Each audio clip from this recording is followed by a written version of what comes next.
Okay, so the top streaming artists of 2020 have been released, and I wanted to know how many rappers are out here faking their streams. So I had to investigate. This right here is a stream farm. They set up these giant rooms filled with phones. You place in an order for your music, and you start racking up streams. You can also buy views, followers, likes, anything really. And the most blatant red flag that I've seen so far is the rapper Kid Buu. Now Kid Buu is famous, and none of us really know why, up until now. Somebody please explain to me how this man has 500,000 followers on Instagram, right? He's got all these expensive music videos that get featured on World Star. He seems to be getting numbers, yet somehow he only has 331 followers on Twitter.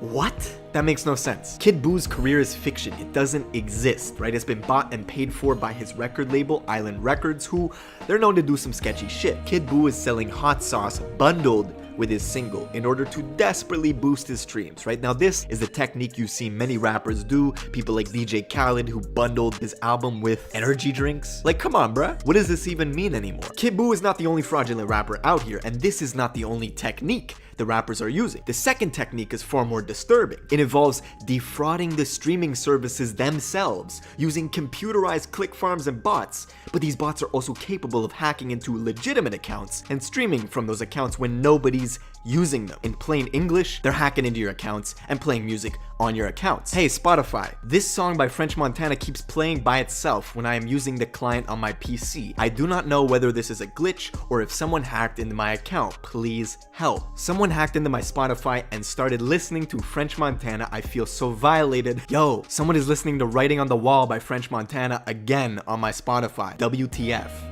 Now what this was French Montana dropped a song called Writing on the Wall, and nobody listened to it, really. Even though it had Post Malone, I believe, on it, it was a recipe for success, but it turned out to be a disaster. The song fell off the charts, and then all of a sudden, miraculously, it's suddenly at the 22nd spot in Spotify. But when you further investigate, you find out that it's at position number 1,200 on the Apple Music charts, but it's at 22 on Spotify. So, French Montana was caught botting his streams. Great. Let's go to followers. Twitter audited some rappers, and they wanted to see which percent of your following is real and which is fake. Now when they looked at people like Young Thug, he got a score of 93%, meaning that 93% of his followers were real and only 7% were fake. Now on the low end of the spectrum, people like Dr. Dre got only a 32% audit score. Rick Ross got a 46%, meaning that only 32% and 46% of their followers were real. Now I'm a huge fan of both Dre and Ross, right? These are legacy acts. But to me, what this means is older acts are not being followed by the younger generation online. The internet is a young man's game, and in order for some of these legacy acts to make up the disconnect that they have with the younger demo, they gotta pad their numbers with bot followers and bot views sometimes. And when it comes to inflating numbers, there's even a third technique. French Montana's Montana album goes gold in 5 days due to him putting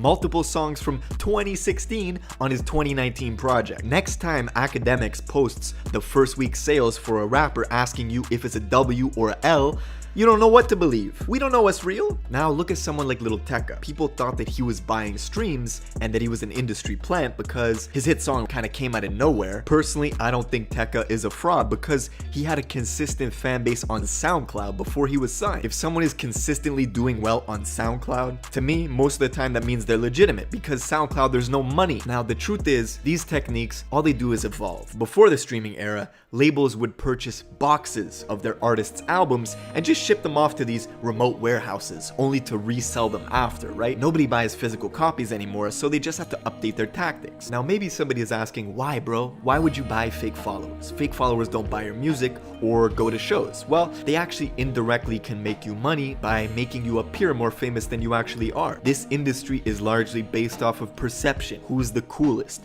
Who's the hottest? Who do the masses like? This is called social proof. And I'm here to tell all the struggle rappers out here that if you want to be a rapper and you want to go fraudulent, $60 is all you need to create the perception that you have a buzz. For $60, you could get 20,000 plays, 20,000 followers, and 20,000 likes on something. Now, I don't suggest this. The reason I don't suggest this is if you get fake followers, that dilutes your performance in the algorithm. If people aren't following you in a legit way, then they won't click on your posts, and then the algorithm thinks that your content is shit. So basically what we've learned is there are massive stream farm businesses that are uprooting all over Asia, South Asia, India, Bangladesh, all sorts of places. We've also learned that it's extremely difficult to suss out who is faking their streams since everything is digital and every entry point can be fake. Put in the comments who you think is an industry plant or who you think is just buying their streams or buying their followers. You don't think they really have that engagement. Do me a favor and drop a like on this video if you enjoyed it, and make sure you subscribe with notifications on, and I'll see you in the next video. Peace.